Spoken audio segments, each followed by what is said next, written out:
Tapi guys, badai itu sangat kuat hingga membuat pesawat mereka rusak dan jatuh di Halo guys, kembali lagi bersama aku Elpida dari channel Cerita Elpida.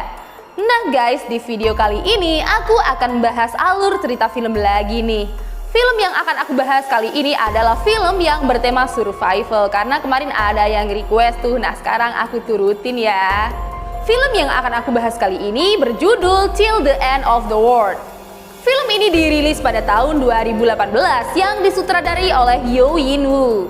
Dalam film ini menceritakan tentang dua orang yang selamat dari kecelakaan pesawat di Antartika guys. Di film ini akan diperlihatkan bagaimana cara mereka untuk bertahan hidup di Antartika. Nah, penasaran gak tuh gimana alur ceritanya? Yuk tonton video ini sampai habis ya.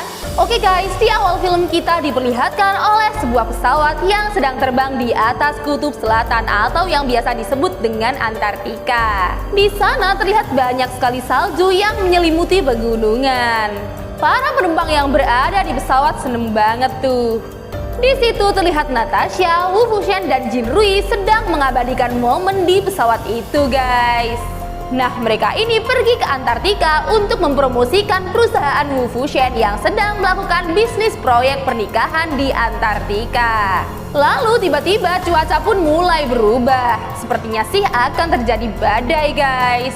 Pilot pun berusaha untuk menghubungi menara kontrol untuk menghindari badai tersebut. Tapi guys, badai itu sangat kuat hingga membuat pesawat mereka rusak dan jatuh di pegunungan. Selanjutnya terlihat Wu Fuchen terbangun dari pingsannya guys. Nah, ia melihat tuh semuanya udah pada hancur. Ia pun bersyukur banget karena masih bisa selamat. Ternyata Natasha dan Jin Rui juga masih hidup guys. Tapi guys, kaki Jin Rui ini patah dan terjepit sehingga ia nggak bisa bergerak tuh. Sementara itu pesawat udah mulai tenggelam tuh karena esnya pecah. Nah, nasib baik nih, Jin Rui masih bisa diselamatkan oleh Wu Fuchen.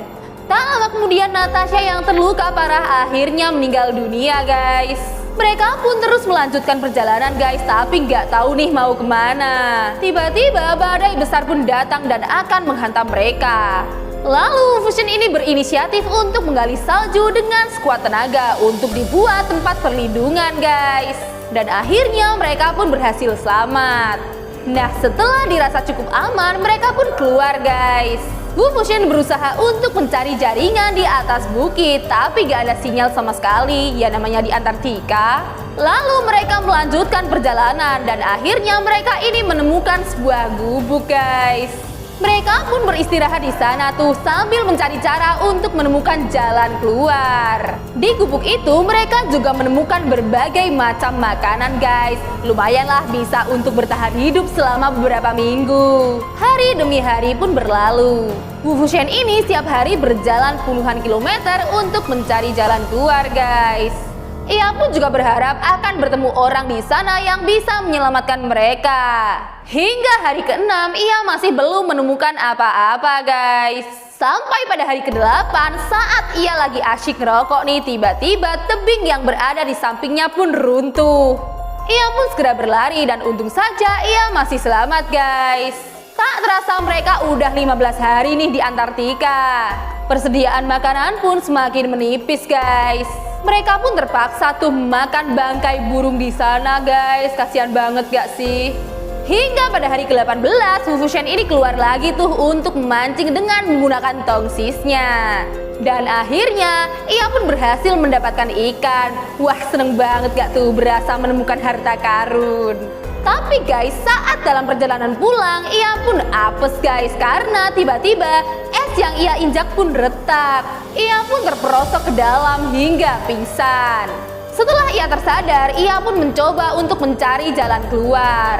Ia pun mulai khawatir nih sama Jin Rui. Gimana kalau dia mati? Siapa yang bakal ngerawat Jin Rui? Gitu pikirnya. Di sisi lain, Jin Rui ini menangis karena Wu Fuchen gak kunjung balik guys. Ia pun keluar dan mencoba untuk menyalakan mesin penghangat karena ia udah merasa kedinginan banget tuh. Tapi ia udah lemes banget dan akhirnya ia pingsan guys. Sedangkan Fuchen berusaha dengan sekuat tenaga untuk keluar dari situ. Dan akhirnya ia berhasil keluar guys. ia pun segera kembali kepada Jin Rui. Tapi pada saat ia kembali, ia menemukan Rui udah lemes karena kedinginan. Nah, karena mereka ini terbiasa bersama-sama, lama-lama Rui ini menyimpan perasaan tuh pada Fusion. Begitu pula sebaliknya. Di hari berikutnya, Fusion melakukan perjalanan lagi nih. Setelah beberapa lama berjalan, ia kembali terjatuh lagi ke dalam es yang mencair. Waduh, apes lagi deh tuh. Tapi untungnya ia masih bisa selamat dan kembali lagi ke gubuk meskipun dalam keadaan yang sangat lemas, guys. Lalu Rui pun menghangatkan tubuh Fusion dengan menggunakan tubuhnya, guys. Hingga tak terasa udah hari ke-48 nih mereka di sana. Udah hampir 2 bulan gak tuh? Kelihatannya mereka mulai menikmati waktu mereka di sana, guys. Hingga hari demi hari pun berlalu. Rui ini sakit, guys. Nah, mereka bercerita satu sama lain nih tentang keinginan mereka di masa tua nanti. Fusion juga selalu memberikan semangat pada Rui di masa-masa sulit mereka. Dan benar saja, mereka ini ternyata udah saling mencintai, guys. Hingga pada akhirnya semua dirasa udah semakin memburuk nih. Tapi Fusion tetap berusaha untuk mencari jalan keluar.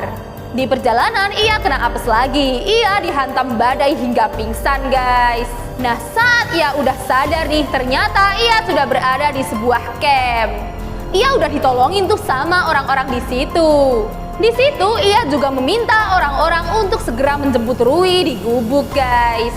Tapi guys, saat mereka udah sampai di gubuk nih, ternyata gubuk itu dihantam oleh reruntuhan gunung es yang berada di belakang gubuk itu. Melihat hal itu, Fusion ini shock banget karena Rui berada di dalam gubuk itu, guys. Ia pun mencoba keluar untuk menyelamatkan Rui, tapi ia dihalau oleh para penyelamat, guys. Lalu ia pun pingsan. Nah, pas ia pingsan, ia mengingat di mana ia mencium Rui, guys. Pas ia udah sadar nih, ternyata ia sudah berada di ruang perawatan. Ia pun termenung dan mengingat saat-saat bersama Rui, guys. Lalu ia mencoba untuk menghampiri Rui. Dan benar saja, Rui masih berada di sana dalam keadaan setengah sadar. Dan film pun berakhir. Oke guys, sekian dulu alur cerita film kali ini. Semoga kalian enjoy ya nontonnya. Dan bagi kalian yang suka dengan video ini, jangan lupa like, komen, dan subscribe. Dan jangan lupa nyalakan lonceng notifikasinya ya, supaya nggak ketinggalan ketika aku upload video baru. Oke guys, see you on the next video. Bye-bye.